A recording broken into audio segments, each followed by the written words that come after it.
방식은 다양하나 하나님은 언제나 동일하심. 교리의 단순한 진술이 요하는 범위 내에서 나는 이 4가지 혹은 5가지 차이점들로서 구약과 신약의 모든 차이를 충실하게 해명했다고 생각한다. 그러나 몇몇 사람들이 교회의 다스림에 있어서 이런 다양함과 가르침의 상이한 방식과 예식과 의식들의 큰 변화들을 조롱하고 있기 때문에 다른 문제들로 넘어가기 전에 그것들에 대해서 답변할 필요가 있으리라 여겨진다.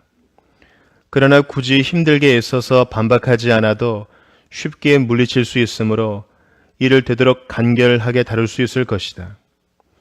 그들은 말하기를 언제나 스스로 일관성이 있으신 하나님께서 그렇게 큰 변화를 허용하시고 한 번 명령하시고 높이 칭찬하신 것을 나중에 물리치신다는 것은 결코 합당한 것이 아니라고 한다.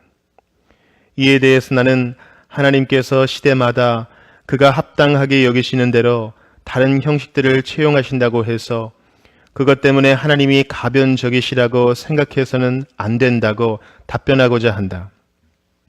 가령 농부가 겨울에는 식구들에게 이런 임무를 맡기고 여름에는 다른 임무를 맡긴다고 해도 그 때문에 그 농부에게 일관성이 없다고 비난해서도 안 되고 그가 농사의 적절한 법칙을 벗어난다고 생각해서도 안 되는 것이다. 농사의 법칙이란 자연에 계속되는 질서를 따라서 이루어지는 것이기 때문이다. 이와 마찬가지로 만일 가장이 자녀가 어릴 때에는 이런 방식으로 훈육하고 지도하다가 청년기가 될 때에는 다른 방식을 사용하고 또한 성년이 되어서는 또 다른 방식을 사용한다고 해도 그 때문에 그 사람을 변덕쟁이라고 비난하거나 그가 자기의 책임을 버렸다고 이야기해서도 안 되는 것이다. 그렇다면 하나님께서 다양한 시대마다 적절하고도 합당한 표지를 통하여 구분하셨다고 해서 그 때문에 일관성이 없다고 그를 비난하는 이유가 무엇인가? 후자의 비유만으로도 충분히 설명이 될 것이라 믿는다. 바울은 유대인들을 어린아이에 비유하고 그리스도인들을 청년에 비유하고 있다. 하나님께서 유대인들의 연령에 맞도록 그들에게 초보적인 가르침만을 주셨고 우리는 더 확고한, 말하자면 좀 더 남자다운 훈련 과정으로 우리를 교육시키셨다는 사실이 과연 무엇이 이치에 맞지 않는단 말인가? 하나님께서 모든 시대마다 동일한 도리를 가르치셨고 처음부터 명하신 대로 그의 이름에게 동일한 예배를 계속해서 요구하셨다는 사실에서 하나님의 시종여일하심이 찬란하게 드러난다.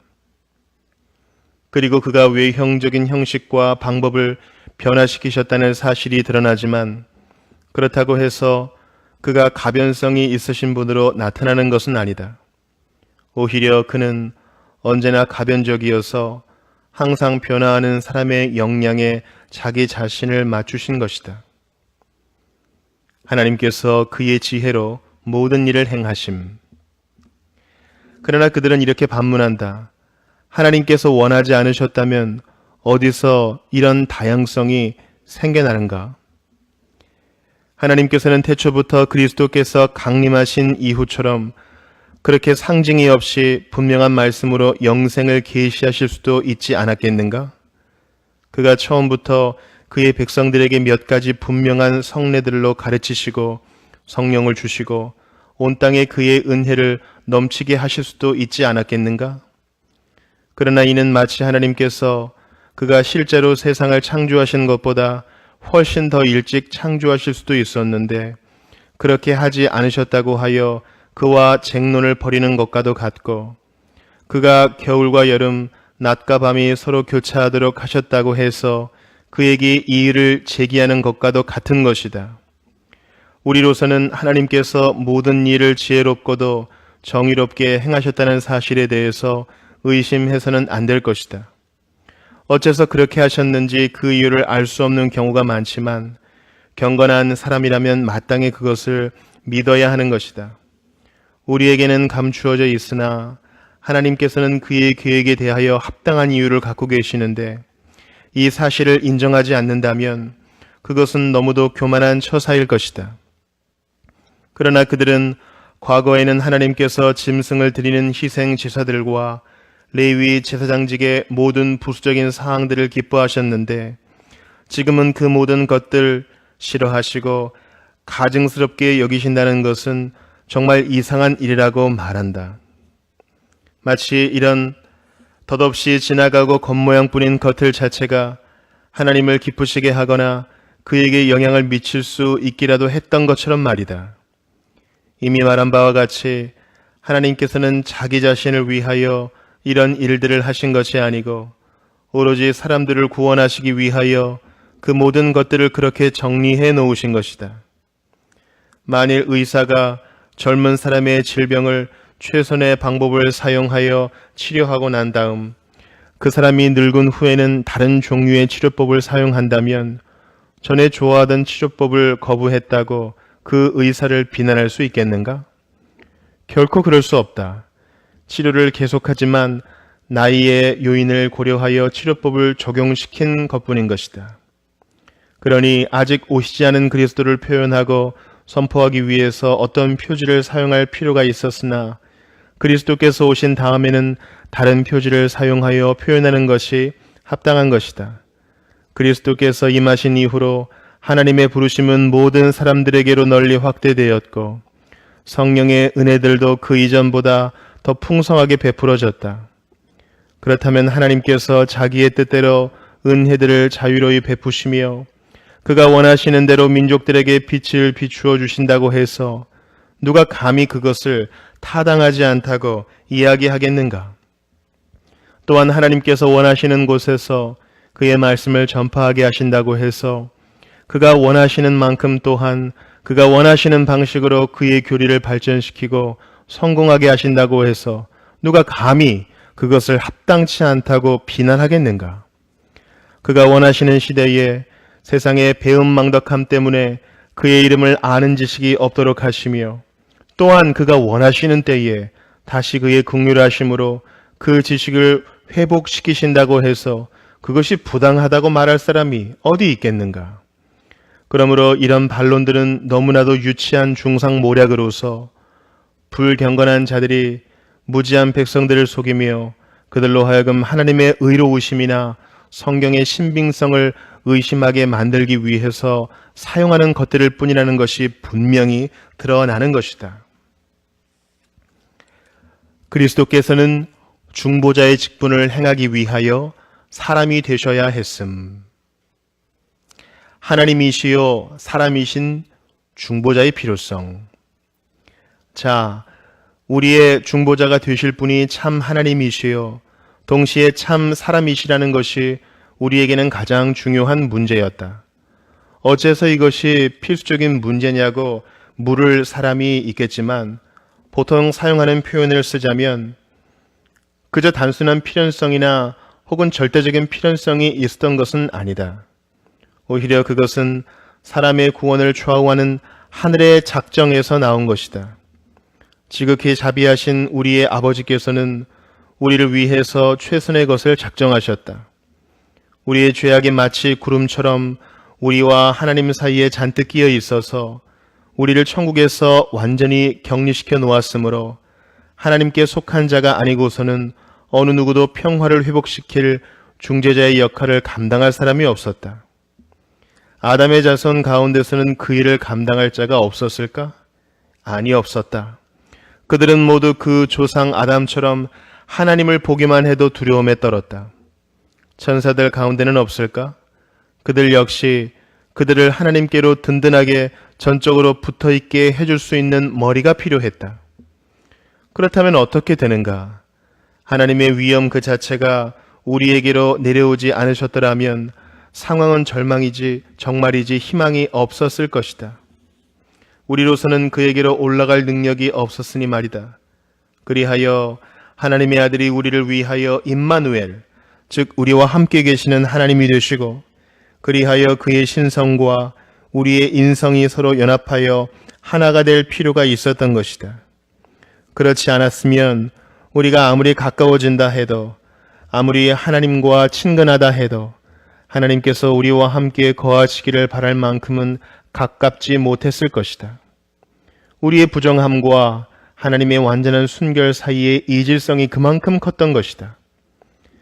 사람이 만일 모든 오점이 없는 상태였다 해도 그의 상태가 너무나 비천하여 중보자 없이는 도저히 하나님께 이룰 수 없었을 것이다.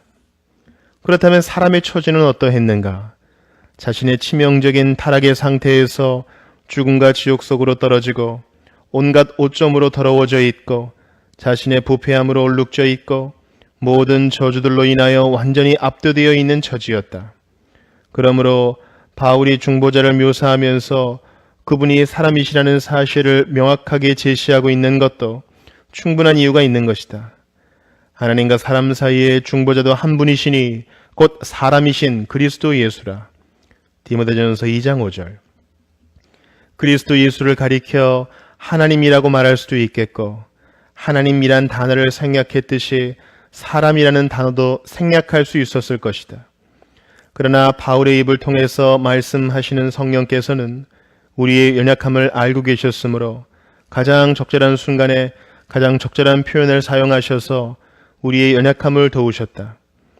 그는 하나님의 아들을 우리와 같은 한 사람으로서 우리 가운데 친근하게 세우신 것이다.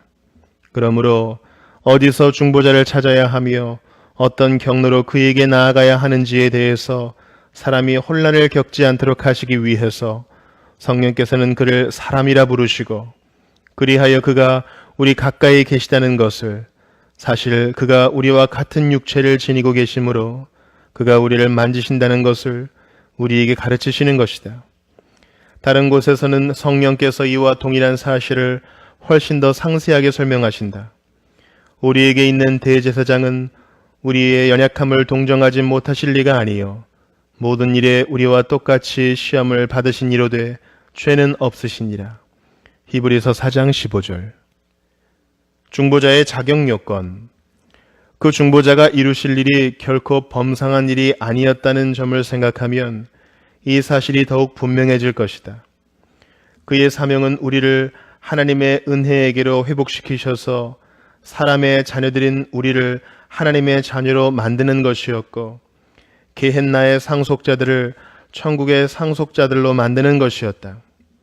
하나님의 아들이신 그분께서 사람의 아들이 되지 않으셨다면 그리하여 그가 우리의 것들을 취하시고 그의 것을 우리에게 베푸시고 또한 본질상 그의 것인 것을 은혜로 우리의 것이 되게 하지 않으셨다면 과연 누가 이런 일을 할 수 있었겠는가?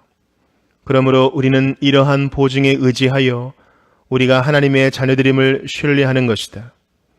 하나님의 아들께서 자신을 위하여 우리의 몸을 취하여 자기의 몸을, 우리의 살을 취하여 자기의 살을, 우리의 뼈를 취하여 자기의 뼈를 이루셔서 우리와 하나가 되셨으니 말이다.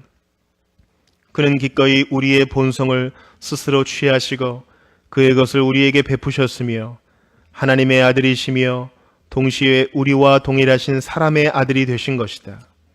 그리하여 그 자신이 입으로 높이 칭송하신 바 거룩한 형제 관계가 생겨난 것이다. 내가 내 아버지 곧 너희 아버지, 내 하나님 곧 너희 하나님께로 올라간다. 요한복음 20장 17절. 이렇게 해서 우리는 천국의 상속에 대하여 확신을 갖게 된다. 그 모든 것을 소유하신 하나님의 유일한 아들께서 우리를 그의 형제들로 받아주셨기 때문이다. 형제이면 그와 함께 상속자가 되는 것이다. 또한 우리의 구속자가 되신 그분께서는 이와 똑같은 이유로 참 하나님이시며 동시에 참 사람이셔야만 했다. 죽음을 삼키는 것이 그의 사명이었으니 스스로 생명이신 분이 아니시면 과연 누가 그런 일을 할 수 있었겠는가? 죄를 이기는 것이 그의 사명이었으니 스스로 의가 되시는 분이 아니시면 과연 누가 그 일을 할 수 있었겠는가? 세상과 공중의 권세들을 무찌르는 것이 그의 사명이었으니 세상과 공중보다 더 높은 권세이신 분이 아니시면 과연 누가 그 일을 담당할 수 있었겠는가? 그러니 그 생명이나 의, 하늘의 주권과 권세가 하나님 한 분 이외에 그 누구에게 있는가? 그러므로 지극히 자비하신 우리 하나님께서는 우리를 구속하고자 하실 때에 그의 독생하신 아들 안에서 자기 자신을 우리의 구속자로 삼으신 것이다. 구속자의 사명. 우리가 하나님과 화목하기 위한 두 번째 요건은 이것이었다.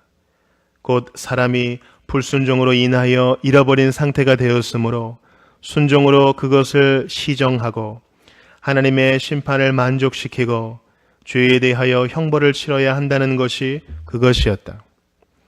그리하여 우리 주님이 참 사람으로 오셔서 아담의 인격과 이름을 취하셔서 아담을 대신하여 아버지께 순종을 이루시며 우리의 육체를 대표하셔서 하나님의 의로우신 심판을 만족시키시는 값으로 내어놓으시고 그 육체로서 우리가 치러야 할 형벌을 값으로 치르신 것이다. 요컨대 하나님만으로는 죽음을 느끼실 수가 없고 사람만으로는 죽음을 이기실 수가 없었으므로 그는 신성과 인성을 동시에 취하셔서 속죄를 위하여 자신의 인성의 연약함을 죽음에 굴복시키시고 또한 신성의 권능으로 죽음과 싸우셔서 우리를 위하여 승리를 얻고자 하신 것이다. 그러므로 그리스도의 신성이나 인성 가운데 어느 하나라도 탈취해 버리는 사람들이 있다면 그들은 그의 위엄과 영광을 약화시키며 그의 선하심을 흐리게 만드는 자들인 것이다. 뿐만 아니라 그들은 사람들의 믿음도 약하게 만들고 뒤집어 엎어서 그들에게 굉장한 해악을 끼치게 된다. 이러한 토대 위에 서 있지 않으면 그 믿음이 올바로 설 수가 없기 때문이다. 게다가 오랫동안 사람들이 기다려온 그 구속자는 하나님께서 율법과 선지자들의 글에서 과거에 약속하신 그 아브라함과 다윗의 자손이셔야 했다. 이 사실에서 경건한 사람들은 또 한 가지 유익을 얻는다. 그가 아브라함과 다윗의 후손이라는 것을 근거로 그가 그렇게 많은 말씀들을 통해서 높이 칭송을 받은 바로 그 메시아라는 것을 더욱 분명하게 알게 되기 때문이다. 그러나 무엇보다도 우리는 특히 바로 앞에서 설명한 사실에 주의를 기울여야 할 것이다. 즉, 우리가 그리스도와 공통의 본성을 지니고 있다는 것이 우리와 하나님의 아들의 교제의 보증이며 그가 우리의 육체로 옷 입으시고 죽음과 죄를 함께 정복하셔서 우리가 승리와 개선을 누리게 되었다는 사실이다. 그는 우리에게서 받으신 그 육체를 희생 제물로 드리셨고 그리하여 그의 대속 행위로 말미암아 우리의 죄책을 씻으셨고 아버지의 의로우신 진노를 진정시키신 것이다.